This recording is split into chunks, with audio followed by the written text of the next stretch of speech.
Ito na, inilabas na ni Saldico yung part 2 na sinasabi niya. Grabe, mali-malitang pera. Oh, yung sinasabi ni Gutisa ay totoo. Malalaking malita na napakarami. Ito po ngayon ang ilalabas ni Saldico. Panoorin po natin yung part 2 niya ngayon lang, araw na ito, at may part 3 pa daw ito. Grabe. Panoorin natin. Na ako mananahimik, ilalabas ko ang lahat ng katotohanan. May resibo, may ebidensya, at may pangalan. Again, I informed the Speaker and asked clearance about the instructions ng Pangulo. At ang sabi niya, wala tayong magagawa.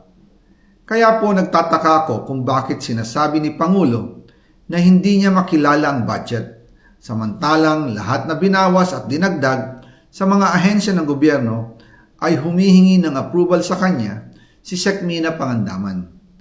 Bago namin ginawa o tinapos ni Senator Chis Escudero during the BICAM. Sinabi pa ni Sec. Mina, everything is cleared with the President, basta importante, pasok ang pondo na request ng Pangulo. The following day, sinabi ni Sec. Mina, approve na si Presidente BBM sa lahat na binawasan na ahensya. Masaya na ang Pangulo dahil naipasok ang gusto niyang 100 billion insertion. Wala pong perang napunta sa akin. Lahat po ng insertion napunta sa ating Pangulo at Speaker Martin Romualdez. Ako lang at ang aking mga tao, sila Paul Estrada, Mark Tiksay, at ang aking mga security ang nag-deliver papunta sa bahay nila Pangulong Bongbong Marcos at Speaker Martin Romualdez sa North Forbes Park, South Forbes Park hanggang sa Malacanang. Yung mga deliveries po ay merong record ang aking mga tao. Totoo po yung sinasabi ni Orly Gutesa na nag-deliver siya sa Forbes Park. Totoo din po ang sinasabi ni Orly Gutesa na nag-deliver siya sa Malacanang nung siya ay nasa Senado. Para mapatunayan ang mga litrato na deliveries ay ilalabas ko po together with this video. Dami. Ayun o. Sobrang dami po ang lalaki po ng malita. Tama yung sinabi ni Gutisa na ang lalaki po daw talaga ng malita na nilagyan niya ng pera. Ayun o. Sobrang dami. Ayan pa. Ayan. Ano na naman kayang palusot ni Madam Claire dito? Grabe yung dipinsa ni Madam Claire kahapon eh.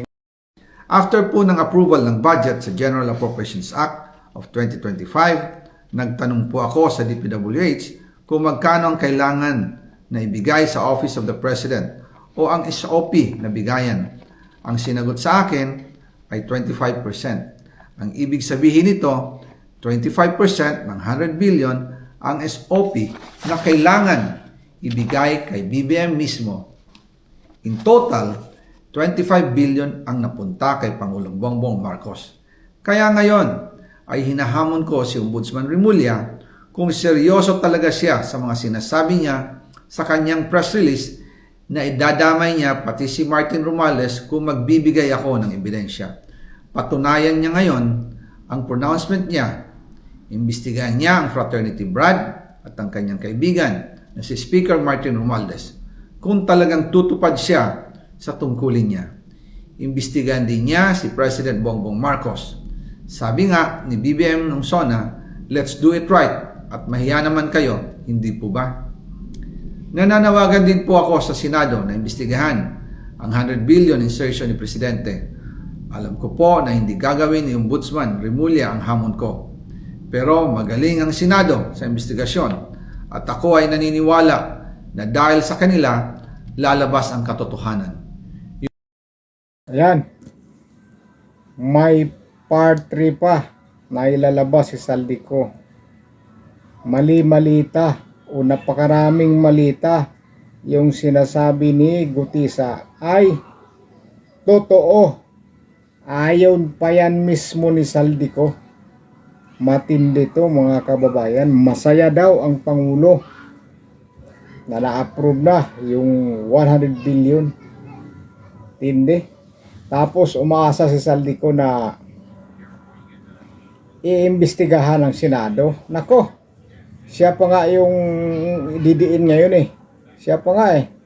Kaya ano na naman kaya ang palusot dito ni Madam Claire? Sabi niya, guni-guni lang daw. Gawa-gawa lang daw para makalusot si Saldico at makaiwas. Kung nagtuturo-turo na lang, kung ano na lang tinuturo, kaya guni-guni na lang daw yung mga sinasabi ni Saldico. Ayan, ebidensya. Yung mali-malita na dinideliver kanina Martin, yung dinideliver ni Gutisa. Kaya totoo ang sinasabi ni Gutisa kung nagsasabi siya ng totoo na nakapag-deliver sila ng pera kay Martin Romualdez. Malalaking malita at ayan na nga, pinatutuhanan ni Saldico na yung sinasabi ni Gutisa ay totoo. Ngayon, Madam Claire, ano na naman kayang palusot niya dito? Ano naman kaya ang kanyang dipinsa? Kahapon, todo dipinsa, binabanatan pa niya si Saldico. Diba? Si Vince Tison, sinasabi, si Saldico daw ang may kasalanan, tapos bakit naglabas daw siya ng ganyan? Siyempre, mas mababa siya. May mataas pa sa kanya na nag-uutos sa kanya. Kapaka-imposible na magagawa ni Saldico yan na walang bas-bas sa taas. Di ba?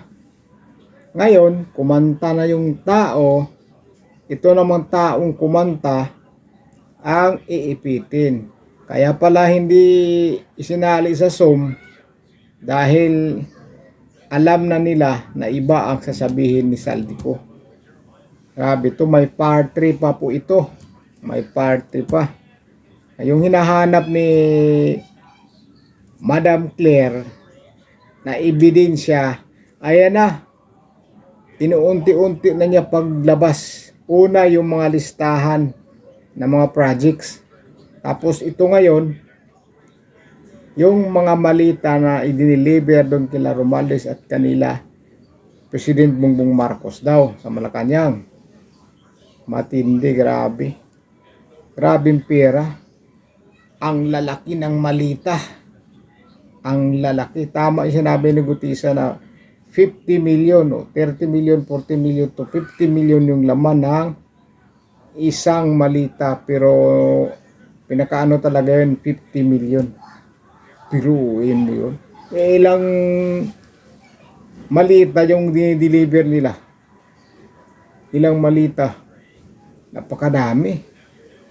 Tapos ngayon, aba, si Saldico daw ay guni-guni lang kanya mga sinasabi ayon kay Auntie Claire nyo.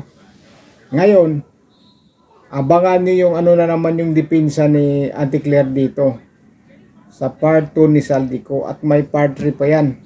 Abangan po natin. Malamang bukas yan. Sana maglabas to si Saldico ng mga video na kausap niya si Martin Romualdez para talagang kitang-kita ang resibo. Yung kausap niya. Kasi di ba may lumabas natin sa Facebook na kausap ni Martin si Saldico at may kinakausap, may tinatawagan pa nga sila. Di ba? Kausap sila sa cellphone. Kaya abangan ninyo yung part 3. Tingnan na natin kung ano na po yung panic ng Malacanang ngayon. Malamang panik na po sila ngayon. Sobrang panik na po sila. Grabe na po siguro bakit nagkaganito. Naglalabasa na. Naglalabasa na yung mga baho na tinatago. Kaya bukas may rally ang INC 3 days umpisa bukas, baka dyan na ang hudyat. At saka si VP Sara, kung may time daw, sasama daw siya sa mga rally dahil marami po ang nag-iimbita sa kanya. Iba-ibang grupo po ang nag-iimbita kay VP Sara at sinabi niya kapag may time siya, sasama siya sa rally laban sa korupsyon.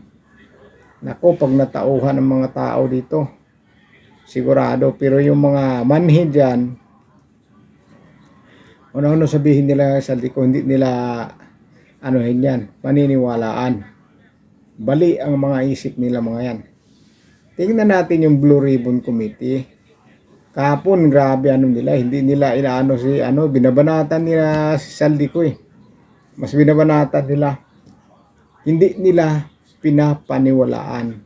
Pero kapag yung iba nagsasalita at nagtuturo ng senador, pinapaniwalaan nila agad.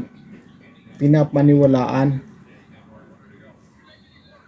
Kahapon may nakita akong post ni ni Soto, na post ko lang sa Facebook. Sabi niya, may naririnig siya na papalitan daw siya sa pwesto. Nako, sana nga Sana nga para maging maayos na yung investigasyon at hindi na yung nakaiwas. Iniiwas sa katotohanan kung saan-saan nakarating. Di ba? Saan-saan nakarating. Matindi po talaga. Nakakadismaya po. Ito na ngayon, grabing hirap ng bansa. Yung bagyo sa Cebu, walang maibigay na tulong, 5,000 lang. Yan, dahil wala ng pira. Nabulsa na.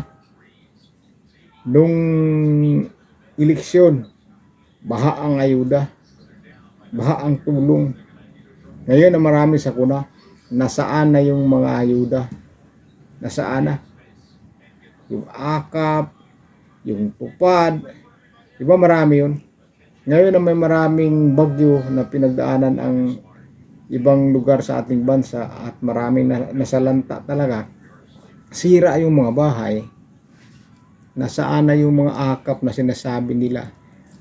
Sana yung sumisigaw na kung hindi dahil kay Martin walang akap, kung hindi dahil kay Martin walang tupad, di ba? Marami. Yung congressman sa saan mo yan, Batangas mo, Laguna, nasaan na? Ito na yung marami na biktima sa bagyo na sira ang mga kabayan, may mga nangamatayan. Nasaan na yung sinasabi niyong ayuda? Pang-eleksyon lang kasi. Pang-eleksyon lang. Kaya talagang malaki ang nababawas sa nag-iimbes sa atin dito dahil natatakot po talaga sila na makurap lang yung pera. Makurap lang. Kaya marami na pong natatakot po talaga na mag-invest. Inamin naman ni Claire Castro kahapon na talagang nababawasan. Ay sinabi ni VP Sara Duterte. Sana yung rally na 3 araw ng INC maraming sumama at masasara niyang EDSA at mga kalsada. Tingnan natin kung hindi lalong babagsak ang ekonomiya. Na dito sa Luzon. Mga hirap dumaan na yung mga sasakyan. Ganun ang ginawa dati sa EDSA 2. Sarado ang EDSA. Kaya talagang ang ekonomiya hindi makakatakbo yung mga produkto. Sarado ang EDSA. Puno ng tao. Sana ito na, hudyat na ito. Para maging totoo yung hula natin na mapapalitan ng isang babae. Si BBM. May hula tayo dyan. Kaya ito na ang hudyat mga kababayan.